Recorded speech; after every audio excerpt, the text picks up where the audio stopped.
only mentioned it once in my videos, but I have a medical condition called Idiopathic Intracranial Hypertension. And I think I want to talk about it a little bit today and how it's impacted me over the years and how I'm doing now since having a life-changing procedure that has made all the difference in the world. I think that's what we're going to talk about today.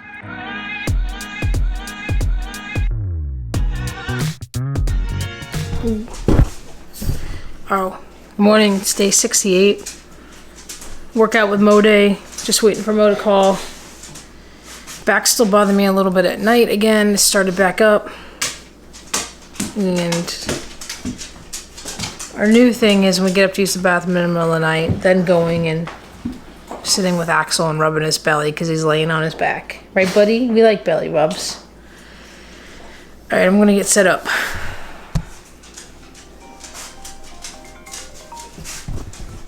Yo. What's up, Mo? Hold on. What? Hi. Good. Hold on a second. I'm putting you on my video that I make, see? Oh, hi. Oh, yeah. Come on, Mom. You don't want to do this with? What? You don't want to do this one with me? I want my coffee.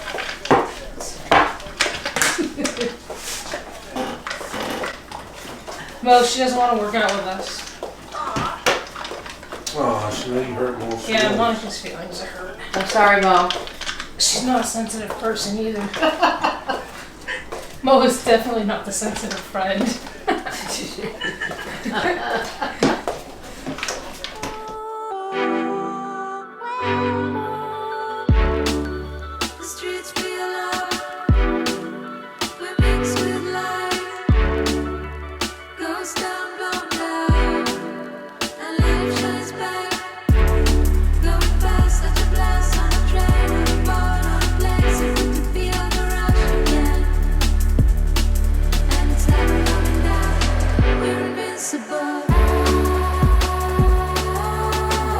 Morning walk. It is pretty nice out. It's chilly, but I don't need a hoodie underneath, which is nice. A little bit of freedom. Just me and the dogs. Come on, Maggie. Hey, buddy. They didn't put the vest on Axel today. No, so we wouldn't be comfortable. Actually seems to be having a good morning today.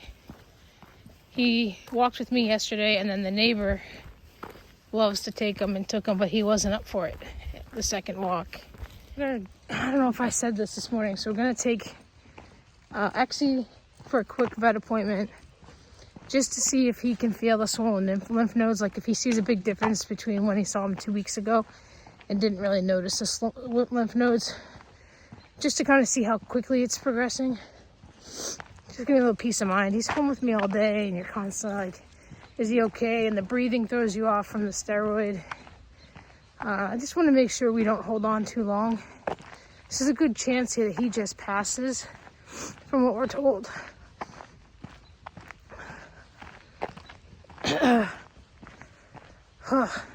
I'm going to be away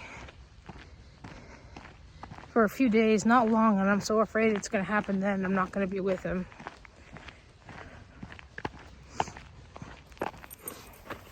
Come on, guys. Come on. Come on, buddy. Come on, Axel. Come on, buddy. Where are you? Come on.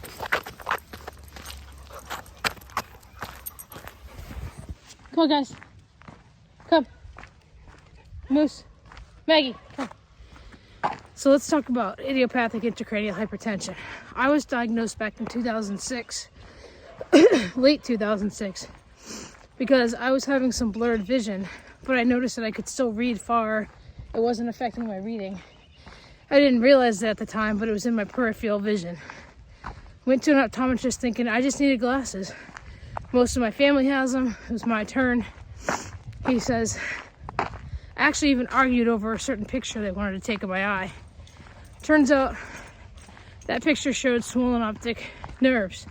So then I had to go to an ophthalmologist, and then the ophthalmologist is like, this is pseudotumor cerebri, the old name for idiopathic intracranial hypertension. You need to go get an MRI and a spinal tap. So everything just happened kind of quick. They put me on acetazolamide, Diamox. I guess they find that helps keep that spinal fluid down. Basically what idiopathic intracranial hypertension is either you make too much or you don't absorb your spinal fluid correctly. What we found out recently, it took 15 years to find out, is mine is caused by transverse venous sinus stenosis. Sometimes shari malformation can cause it and other things, but sometimes it just exists. And for years they've been blaming weight. At the time, I had gained a little bit of weight. I was probably around 220, 230, somewhere between there. I just recently gained this weight. So the neurologist was like, sometimes weight loss helps. So I left there and I lost 50 pounds. Told me I was in a remission. I wasn't. The blurred vision came right back. The spinal tap, when he took the spinal tap, he didn't get my opening pressure, which is critical in the diagnosis. And it was extremely painful. So I recommend if you're in this situation, you ask for it under fluorescein, which is x-ray. Anyways, on and off of acetazolamide for years. That would make me so sick. Exercise headaches, my legs would be exhausted, stomach issues. Acetazolamide is honestly pretty miserable to be on. And then if they give you a high dose, you're like a zombie. So I went back and forth between a couple doctors over the years, but for the most part, keeping my ophthalmologist and really just treating myself. I would change my dose based on what I had going on. When I got into triathlon, I would stop it a couple days before the race. But in the years leading up to 2021, it just felt a little bit different. And I got a new neurologist because mine retired, and he's like, you really should be at a neuro-ophthalmologist. Ended up with this guy that was a real jerk in Manchester. Said, you know what, you've been misdiagnosed. And said, this is great news, cheer up. Wouldn't listen to any of my symptoms.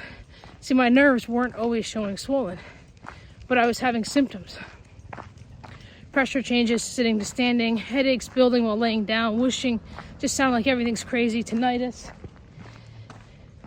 That forced me to go down to Tufts. So when I went to Tufts, again, my optic nerves were not showing swollen, which is really the key diagnosing factor. That without a brain tumor. Because it's symptoms of a brain tumor without a brain tumor, the pseudo part. Anyways, I had my MRI with me, I think the second time I went back to her, and brought up, like, what about all these symptoms? She's like, let me give it to a colleague. And she gave that disc to Dr. Malik at Tufts, who called and said, we'd like to see you. We've taken a look at your disc. When I got there, they said, you have severe bilateral transverse venous sinus stenosis, and I think I can help you. And this is the first time I'd ever heard this, that there was help. And it was a stent procedure. And I can't lie, I was a little skeptical. The whole idea made me nervous. So we went home, thought about it. My mom was coming with me to the appointment, so I had a second opinion. And what was probably most disappointing is he was using the MRI that was read as normal at home. The biggest thing I learned from this is always get a second opinion and bring your discs with you. Always get a copy of your scans. So at some point in my frustration, kind of leading up to that situation, I was like, well, if everyone's saying it's not that bad, well, I'm just going to stop the medicine. So by the time I went to go back to see Dr. Malik, I was completely off the medicine. I did the Boston Triathlon that year. I came out of the water with my head pounding. I mean, it hurt so bad. And I thought, I'm not going to be able to finish this race. Come to find out, when we did the angiogram, we had to do an angiogram to see if I qualified for the stent. He said the pressure in my head was twice what it was supposed to be, and that I needed to get back on the acetazolamide. So I did. But, well, fast forward, I'm kind of all over the place. December 21, a week before the stent, I'm freaking out and nervous. Don't want to do it. talking myself out of it, scared. It's an angiogram. There's risks. Come on, Axie. You all right? Axie's getting tired. Where is he? Come on, we got one more hill. You got this, buddy. Ended up sending an email saying I was anxious. I was getting nervous about this a week before. And he texted me Monday night and said, would you like to talk? So we talked, and we talked about the risks. My biggest fear was like blood clotting, because my sister had passed away young in her sleep, and we really didn't know what from. So he said, you know, it's never happened in the times that I've done it. I can't say it won't. So I agreed to it, and surprisingly, by the day the procedure came, I was very calm, and it got delayed. Being in a busy hospital, stroke victim, anything like that comes in, anything elective gets pushed off. I didn't think it was going to happen that day. Mom stayed there with me, and John had just had back surgery, so he was at Mom's with the dogs. We didn't even have Maggie yet. I woke up right after the procedure. Oh, I'm leaving this out. In the procedure room before the stent was put in, which is through the angiogram process, the anesthesiologist tells me he does triathlons. And I remembered it. So we go, I wake up and I can immediately feel the pressure off my head. But we had a couple complications. Like they had to leave a sheath in my leg because the MRI machine was broken and they needed a scan before they took it out. So I was laying flat for a long time, which caused a lot of back pain. But once we got up, it was good. Now I had some symptoms for a while. It took some time to subside. They tell you it takes like 2 weeks, but it takes probably a good year to fully feel the benefits.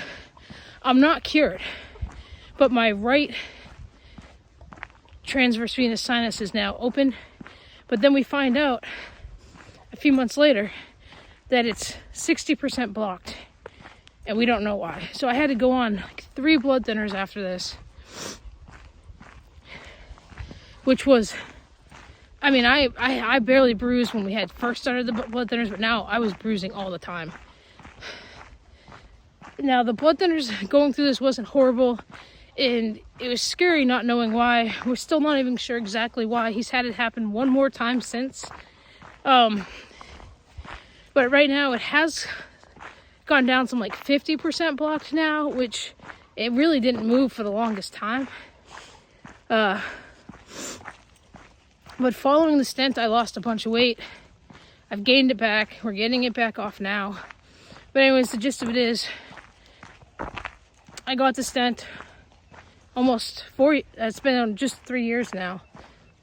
And I'm feeling so much better. He doesn't like to do both sides in case there's complications, and that's a good thing because I had a complication. So I still have tinnitus. I still have bad days. But I feel so much better. And I have not needed acetazolamide since, which is huge. And I'm grateful for it, and I'm grateful for the staff at Tufts that was able to help me. And the stenting's becoming more and more popular. He even said, had I gone there like 10 years ago at the time, it may not even have been an option. It was still very new back then. But I'll try to share a picture of it in the video if I remember. But that's pretty much this medical condition I'm dealing with. There's so much to it, like how it makes you feel. I swear it caused a lot of my depression and anxiety. Worrying, you don't feel good, no one listens to you, you can't see it come. The biggest frustration is that you felt like no one would listen to you, and they'd always tell you just to lose weight, and wouldn't really consider that that might be playing a role in your weight. Yeah, I mean, like I said, I'm only giving you kind of the gist of it. There were so many more symptoms. I've had one vision blackout with it. Luckily, it wasn't long. I still have double vision episodes, lightheadedness, that I think is from the long time pressure on the optic nerves. And what's crazy is because I think my optic nerves like adapted so they wouldn't see them swollen. They never saw them swollen. Later in the later years, and then we couldn't find my original records. I reached out to my ophthalmologist, couldn't find the original records, and to show that they were swollen at some time, because you can have elevated optic nerves, and that's what they were saying. It's so confusing. But we're doing good now. We're still on a blood thinner. I've only whacked my head a couple times. Come on, Max. So it'll be monitored the rest of my life, but I am grateful for the procedure and just how I've been feeling without having to be on those meds. Man, it's really resolved some of the stomach issues, I think.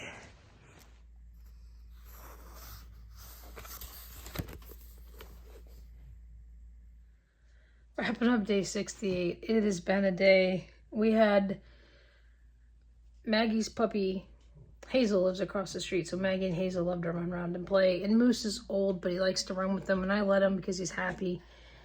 And at the very end, Moose went to run over and play with them, and when he ran into them, I don't know what he did, but he fell and he let out a wail, and I thought, oh my gosh, we're about to lose a dog tonight. He seems to be doing good right now. He's sore. We're not going to be able to let him play anymore, which is a bummer because he really likes to. We're going to mark off day 68. It was really worrying me. We went down to my sister's and let him rest, and I don't know if I can handle losing both the boys so close together. I mean, we know Moose is close, and we weren't expecting Axel, but I don't know. Anyways, 1, 2, 3, 4, 5, 6, 1 week left. 7 days. Not sure what's on the plan for tomorrow. I've been kind of sleeping in just a little bit on the weekends. We'll see how it goes. I have a short paper due, and I would really like to get caught up on my videos. That's my only goal tomorrow. We're going to go to bed. Good night.